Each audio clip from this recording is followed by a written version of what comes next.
Wilber Symposium on Nonviolence here. I'm just so happy to have met Chuck and Marion Wilber from South Bend, Notre Dame. And they said, Brian, we want you to go to Ambrose and start a Peace Institute. Well, it takes only $64 million to get a peace, but we're starting it, okay? And I'm delighted because Kathy Kelly was gonna be here in 2020, then COVID happened. So, okay, so we're just delighted to have that professionalism from the Wilbers from South Bend, Notre Dame. And Kathy, she didn't want to be called the president of Veterans for Peace, but a member of the board, right?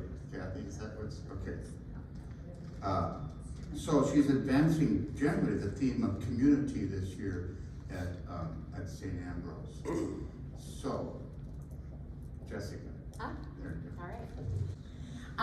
My second job is to let you know there's a correction on the program that you have. It lists Ms. Kelly as having traveled to Iraq 26 times, and what is actually correct is that she's been to Iraq and Afghanistan at least 27 times. So she was really busy since we sent this to the printer.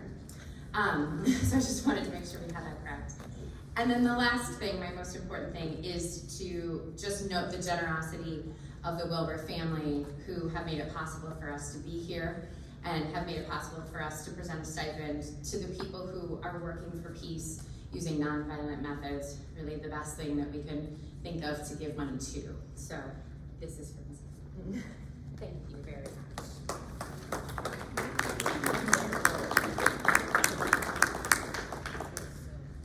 We hope that that encourages you in all of your work and helping us to seek alternatives to war. Thank you so much. And here to introduce her, is David Hempel. We'll go with the program. We'll go with the program. I love this. We are just I went to it. wonderful. I'm so glad you're here, John.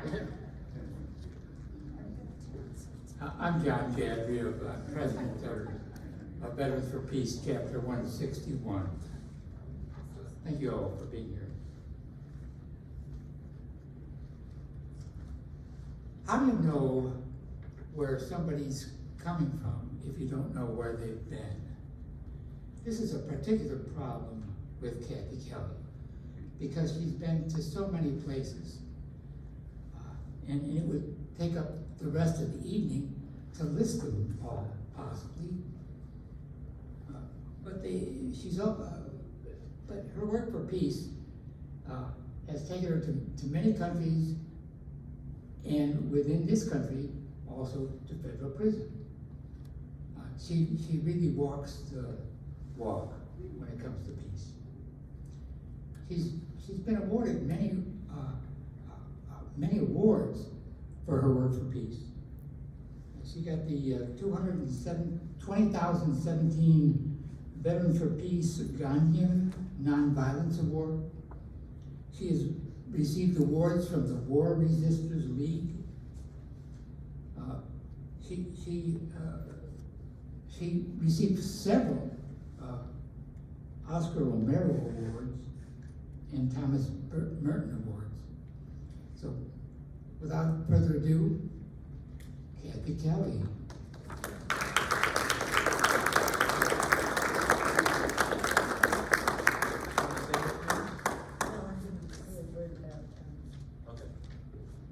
So one of my privileges is to introduce our good friend Chris Dunn, who comes from the Rock Island Catholic worker, and when he arrived this evening, we realized, oh, Chris has his guitar, and he could start us off with some songs. So welcome to Chris Dunn. And Elizabeth, where are you?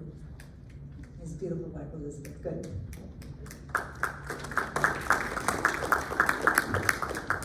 Thank you, Kathy. Thank you all for coming. It was very fortuitous that John had all these green lyric sheets with him without knowing that I was going to be here singing this song. So, how's that for serendipity? Maybe many of you know this song. This is my song a song for all the nations, a song of peace for lands afar and mine. This is my home, the country where my heart is. This is my home, dreams a holy shrine. But other hearts in other lands are beating with hopes and dreams as true and high as mine. My country's skies are bluer than the ocean, and sunlight beams on clover, leaf, and pine. But other lands have sunlight too, and clover, and skies are everywhere as blue as mine. Oh, hear my song, thou God of all the nations, a song of peace for their land and for mine.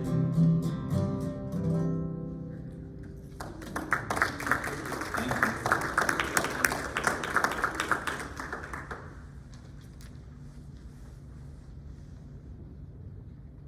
Well, thank you, Chris, and thank you, Father Nicola, very much for welcoming all of us here tonight.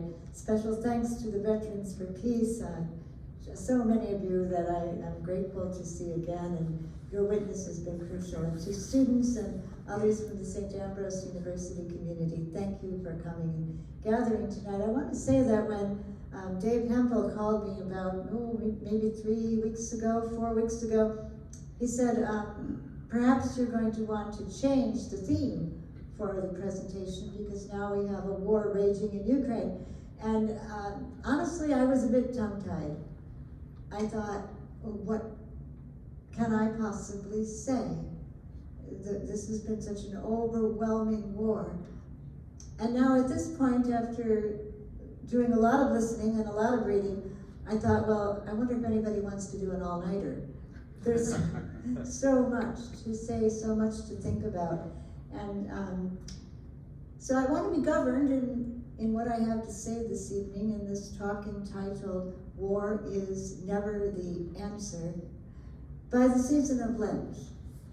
You know, the word pensare means to think, and the word in our language for repent is based on that idea of pensare, to think and rethink, and be willing sometimes, I think, for ourselves to rethink in light of the reality of the faith belief that is found in this university, and which I'm sure is compelling for many, many people. And Christianity is founded unmistakably on a call for love of enemies. That call to love our enemies and extend the hand of friendship, reach out, try and see the humanity, precisely and most especially in the people that we may think don't have a shred of humanity. So I wanted to begin with a slide that comes from the Catholic worker movement, sort of shorthand, I think, for much of the New Testament.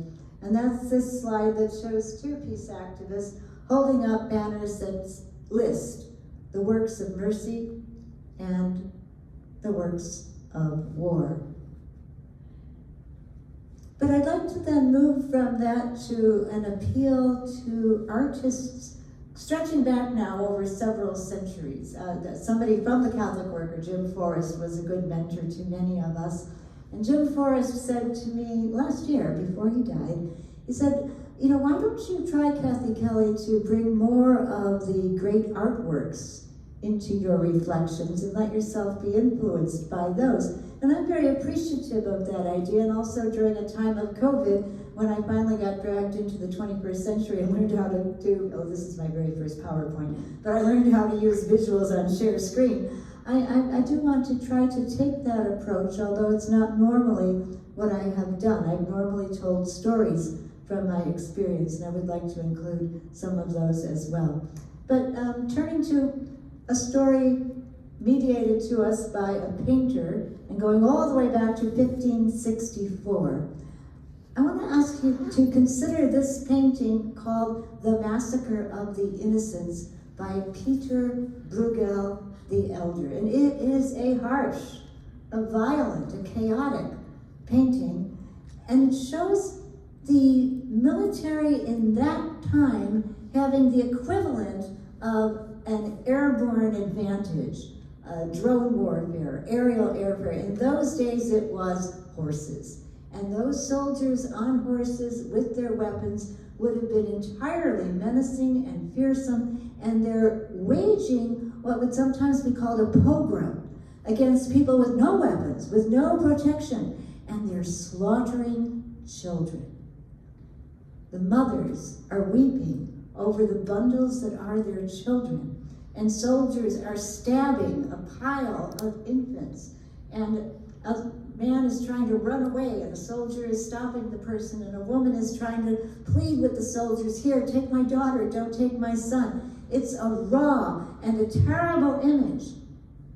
And Peter Bruegel the Elder painted this picture and became very well known because it was considered a masterpiece, so that the Holy Roman Emperor Rudolph II, about 30 years later, acquired this painting and wanted very much to display it. But he didn't want very much to depict the soldiers protecting his empire as menacing people who slaughtered children. So he said to the court painters, look, fix up that painting, how about it? Instead of having the soldiers kill children, have the mother hold a parcel, and that mother that's standing over her dead child grieving, turn that child into pictures of ham and cheese. And instead of the soldiers stabbing the babies, put a dog in there.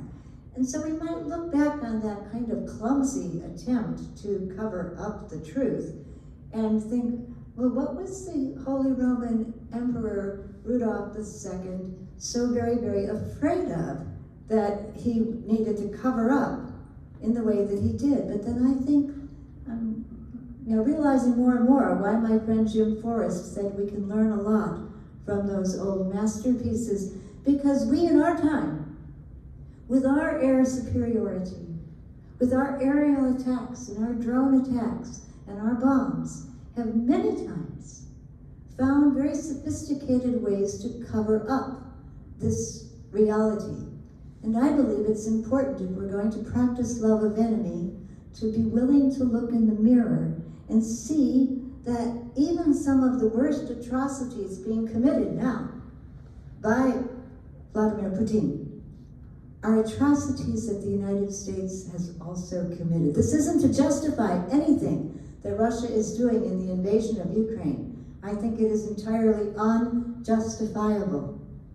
But I think there's a certain elusive blend of courage and humility, of confidence and humility, that would actually help to us to do the things that make for peace. So I want to go up 2 centuries to Francisco Goya. And this is a painting called The 3rd of May.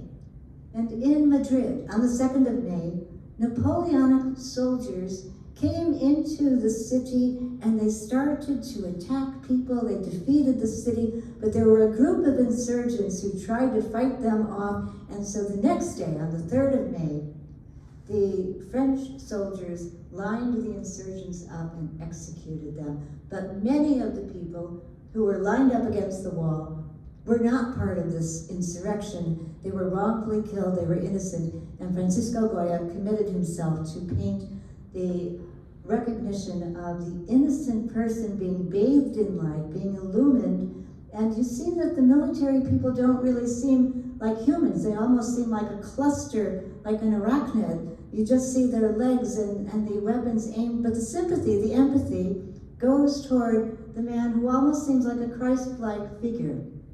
And Francisco Goya was departing from the norm in showing the human suffering of unarmed people rather than the nobility of the military people. So I think it is so important to try to see the faces of the people who can't escape from the wars, to try to see the faces of the people who lived through these terrible wars. And I think we now live in a time when the media, the mainstream media, has set a standard, has become a model for helping people truly empathize with the suffering caused by war. Night after night after night, day after day, people are seeing what happens when a building is exploded. They're seeing what happens when a child is bloody. They feel for the grandmother that wants to fight back. They sense deeply in smell and in audio forms, in every visual way, the terrible reality of this war. Every war should be covered with just this level of empathy and courageous reporting and a desire to arouse in people an antagonism toward war, a revulsion toward war. But I'm afraid that isn't how it always happens. And so I'd like us to take a look at another work of art, and this one comes from Pakistan, from the area called Waziristan. And in 2004, the beautiful little girl pictured there became an orphan. A drone aircraft killed her parents and two of her siblings. And we might have expected hardly anybody in the world would ever know about this. But a collective of artists decided that they would create such an enlargement of that little girl's face that any drone operator flying overhead from now on, they installed it in 2010, would always see not a collection of dots that almost look like bugs on the ground, but with much more sensitivity, this girl's face. And they entitled it, this is a very rough title, Not a Bug Splat. Because you see, people who are being trained to operate drones are, like all soldiers, using a military parlance. And for the drone operators, when a drone hits a target, they see on their screens something more like an expanding puddle. It could look like a bug splat.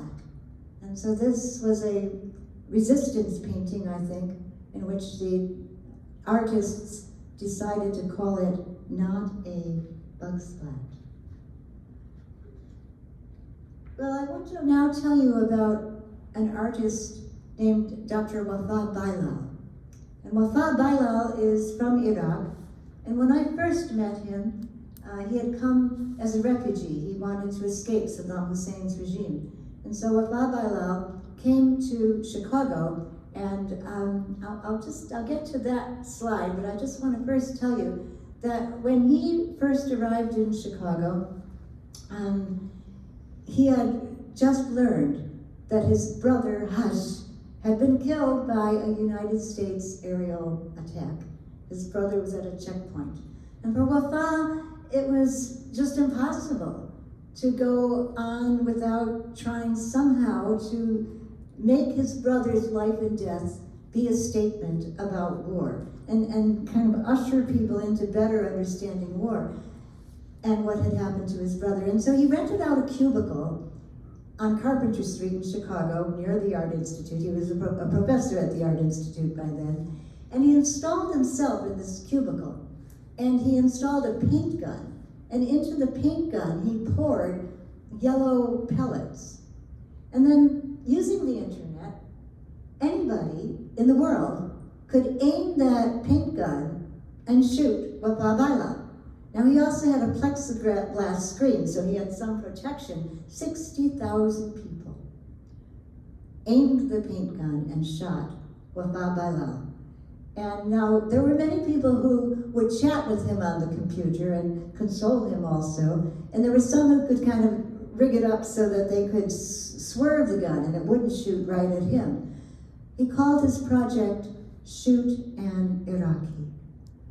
And I would have thought when it was over, okay, Wafa, you've done your service, you've done everything you could, and I was quite wrong. He went on to New York, and his next project he called And Counting. He hired a tattoo artist to tattoo the cities of Iraq on his back. And then close to each city, as close as it would make sense in terms of the map of Iraq, the tattoo artist put a red dot on his back for every person killed in Iraq. And by the time that he did this project, it was 2014, his friends read for an entire 24-hour stretch the names of the people, both from the United States and from Iraq, who had been killed by aerial and bombing attacks in Iraq. And I think at the end of the 25,000th name and dot, there really wasn't any more room on his back. But he will carry all through his life, on his back, the recognition of the suffering of war. I'm deeply, deeply challenged by Wafa Bilal. Jessica had mentioned that I had gone over to Afghanistan, I suppose about 30 times. I went 27 times to Iraq, always in open and public violation of the economic sanctions against Iraq. We bought medicines to children and families there. And then I stayed in Iraq all through the shock and awe bombing. But eventually we started to go to Afghanistan. And my young friends were curious, that they were young people, very, very idealistic, living in Kabul, and they wanted to know everything about the world and about Westerners and about why so many of us who went to visit them and their very idealistic community projects, why had we gone to Iraq so often? And I started to tell them that it was because we were concerned about the children who were being punished to death by economic sanctions. And I remember they'd sit at breakfast and they would just shake their heads and ask me, why would any country punish the children? They couldn't have done anything about Saddam Hussein.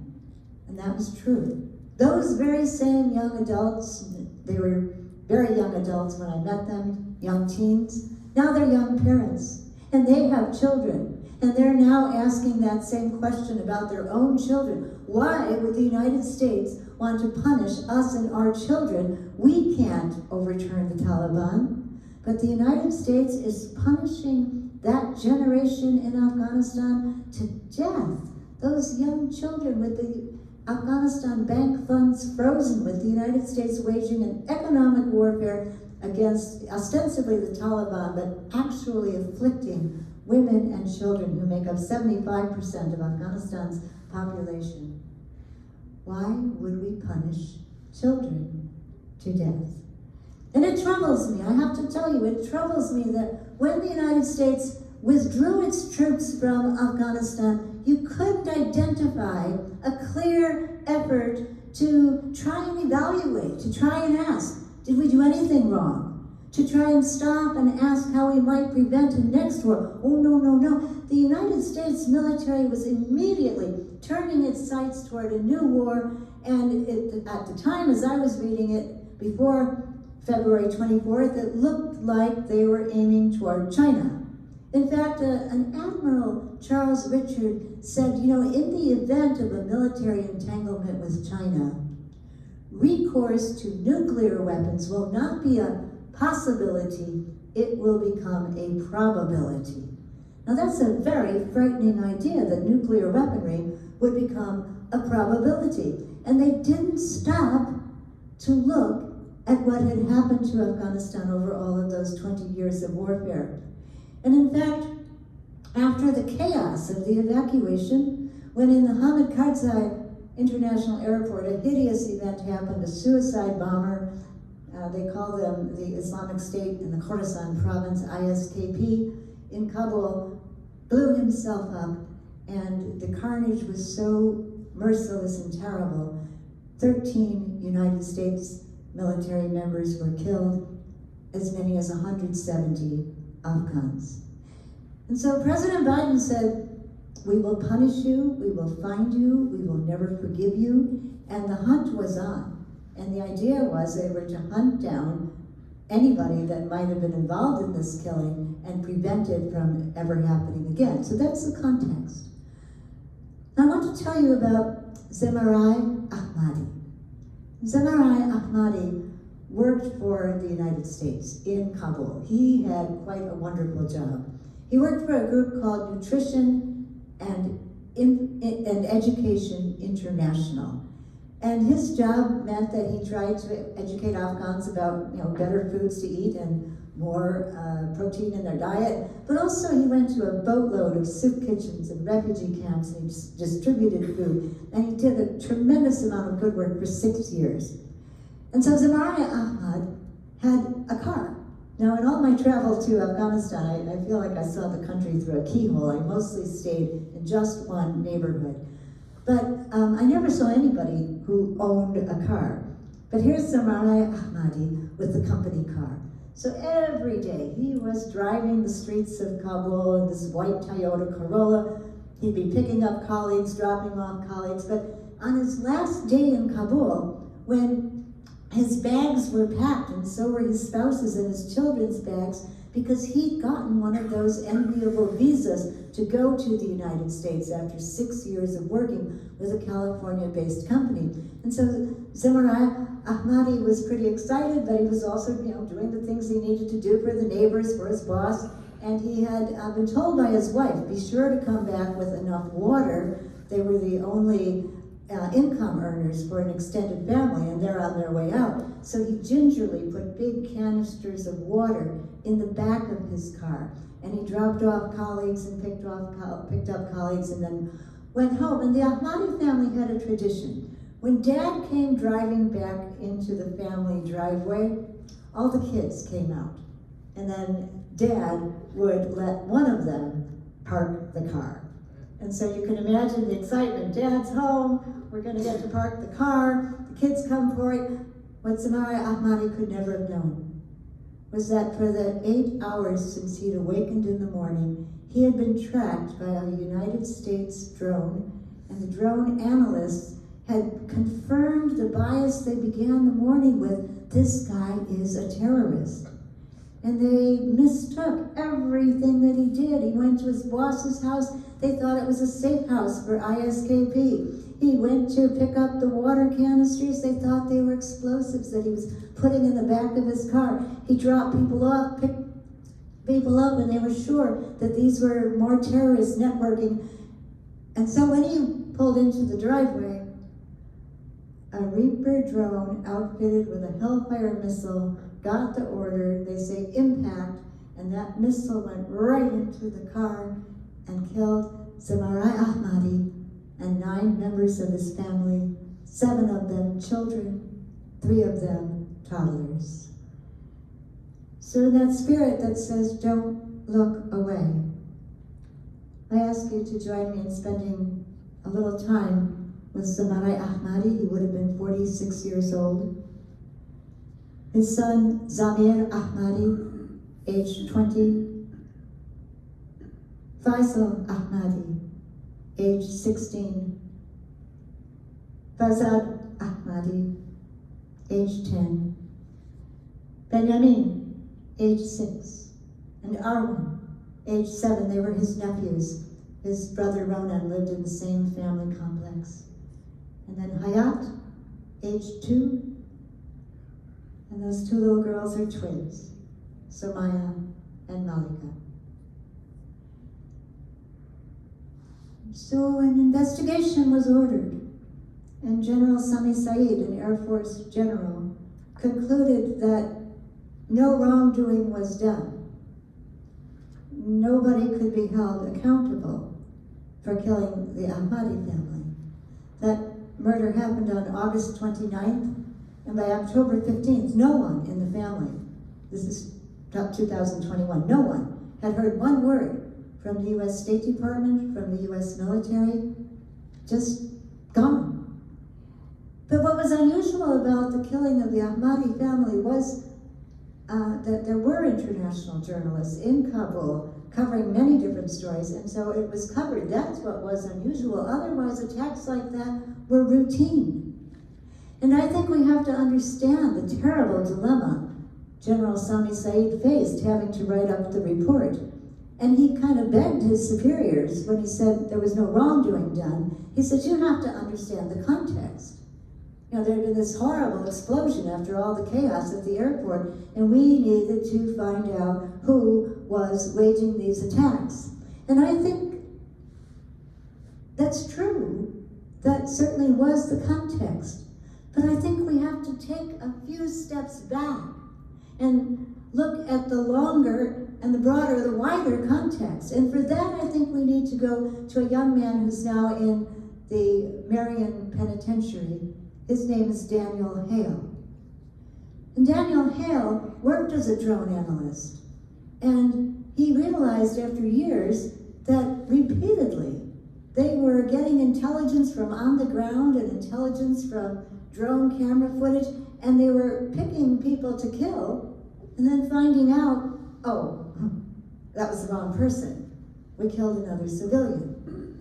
And this, of course, would contribute to the post-traumatic stress. You know, there are 22 combat veterans every day in the United States who commit suicide. 22 every day. Well, the drone operators aren't immune or exempt from that. And Daniel Hale was feeling a great moral injury, a great moral need to redress what he had done. And so he took some of the government documents that detail how in a period from 2012 to 2013, in an operation called Operation Haymaker, the drones had killed the wrong person 90% of the time. So Daniel Hale stole those papers. And some of you would remember the Berrigan brothers, who went into the place where the draft files were stored, and they burned those draft files. And Father Daniel Berrigan said, excuse us for disrupting the good order of the day. We could do no other. And essentially at his sentencing, Daniel Hale said the same thing. He said, yes, Your Honor, I stole papers because I could no longer take what was not mine to take, the lives of innocent people. So I believe we do have a responsibility to learn from Daniel Hale and to be willing to look in the mirror and see our country and understand why it is that many people around the world, particularly in the global south, in parts of Africa, in parts of Central Asia, look with fear at the United States and feel menaced by the policies of the United States, and will find it very difficult to say, well, the United States shouldn't be punished, that shouldn't be held accountable, but of course Putin should. And I think there's an additional element of outrage which we very seldom see because our media doesn't tell it to us. There's a picture that my friend Sally Latch created, which shows a woman kind of over the bodies of many bloodied and broken people holding an infant, and you can feel that outrage, and yet in some ways it's almost as though she's more strong than the warplanes flying behind her. And that seems to me to be an appropriate response to war making, no matter where it is. But the reality is that the inverse of that outrage, of that indignation, might be how we would characterize the companies that make an enormous profit from war. Because I don't think Lockheed Martin and Raytheon Technologies and Northrop Grumman, if you think about their trajectory for their stocks and their profits from January 1st till now, I know that chart is kind of far away, but you can kind of see that at about the point where Ukraine was invaded by Russia, there's a big uptick in the sale of weapons. Now, then it came back down again, but if people knew how to profit from stock market gains, they could get their money out when that line went up. And I'm sure there are many people in our world who don't seek out the works of mercy when they can profit from the works of war. Pope Francis came to the United States several years ago, and he spoke before the United States Congress, and he begged the world to put an end to war, and he said, and it was a question, he asked, why would anyone send weapons to people who will use them to kill one another? And then he answered his own question. He said, the answer is simple. The answer is money. And the money, he said, it is drenched in blood. So I want us to try our best to hear from someone whom I think would be very much in league with Pope Francis. He's a Ukrainian pacifist, the Ukrainian pacifist Yuri Shaliazhenka. And he has said very clearly, we can't trust the people on the east or the west who profit from war. He was begging others beyond Ukraine and people within Ukraine very, very bravely not to believe that the only answer is war. And I think certainly Marina and I'm afraid I'm not going to say her name properly, Osiakarova, the woman who held up the sign and reached the whole world through her brave and essentially nonviolent action. I think there's much also to learn from her. There's one other aspect to this that I think deserves our attention. Albert Camus said we should be neither victims nor executioners. And he said that we should recognize the formidable gamble that words can be stronger than weapons. But if you are in China, ought we not also think about what the map looks like to people living in China? And if I could just tell you that in that map, China is surrounded by US bases and by nuclear weaponry in its neighbor to the north in Russia, by nuclear weaponry in India and Pakistan, and you find one military base that China has in Djibouti, on the tip of Africa right across from Yemen. So, yes, it is true that before the Olympics, President Xi and President Vladimir Putin got together and said, well, maybe we can pool our resources and we can be a hegemon that is very hard to attack because we would have so many buffers and we'd be able to move in an economic direction that would be mutually beneficial. But I believe that unless every competing major world power learns very, very quickly how to collaborate rather than compete, how to share resources, especially scientific resources, in our time, if we don't do that, we could very well be doomed. Because the greatest terrors we face are the terrors of what we're doing to our own environment, the climate catastrophe that won't disappear. It won't turn around. And then there's also the terror of pandemic, which I don't need to tell you about after these last 2 years that all of you have borne so much suffering and inconvenience in this time of pandemic. And then there is the proliferation of nuclear weapons. And so I want to end with two things. One is a visit to the wall immediately across from the United Nations, where there is engraved the very beautiful statement from the book of Isaiah, when shall come the day, O Lord, when they shall beat their swords into plowshares and their spears into pruning hooks. Nation shall not lift the sword against nation, neither shall they continue to learn the ways of war any longer. And then I want to let the last sound, if you will, come from a live being, not a human being. And I want to turn to the very end of World War I, the 11th hour of the 11th day of the 11th month at the 11th minute, after an industrial slaughter had killed so many millions of European people, tearing each other apart until the word finally came, we're done. So I ask you, friends, please listen very carefully to this audio tape, and it will give you the sounds of the very end of World War I, and then listen very, very carefully.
This is my song, O God of all the nations, a song of peace for lands so far and wide. This is my home, the country where my heart is.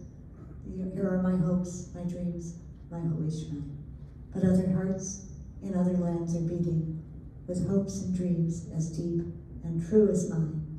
Oh, hear our song, O God of all the nations, a song of peace for their lands and for mine. Thank you.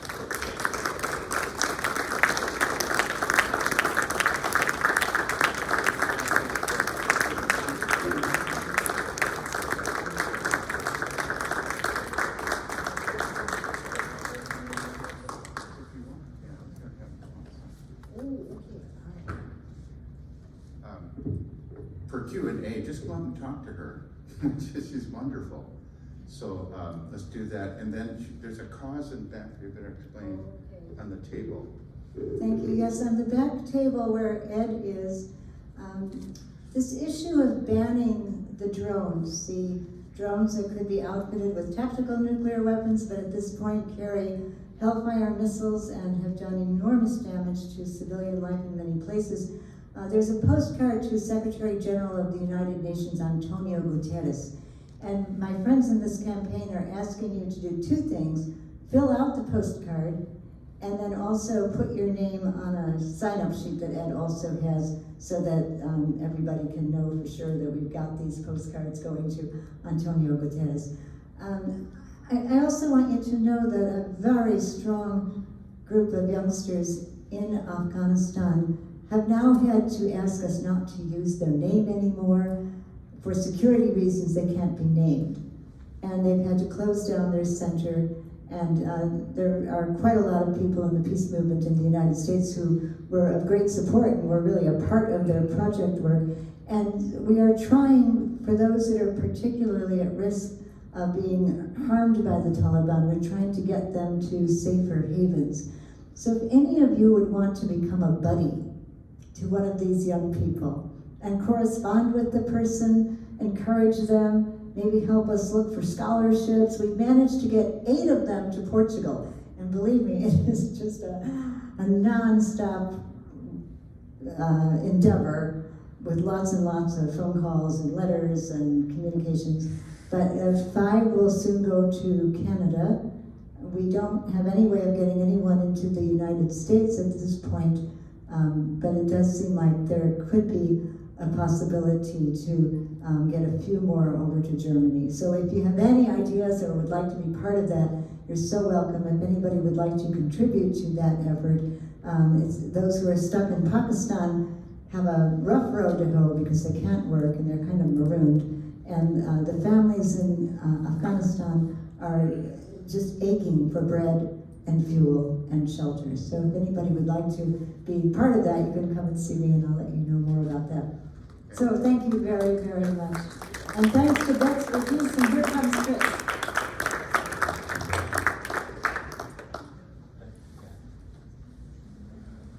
And I want to thank Bob, who helped me put this PowerPoint together, brought me here, will take me to Iowa City next, and has been really wonderful about making that tech part go, along with Isabel. Thank you.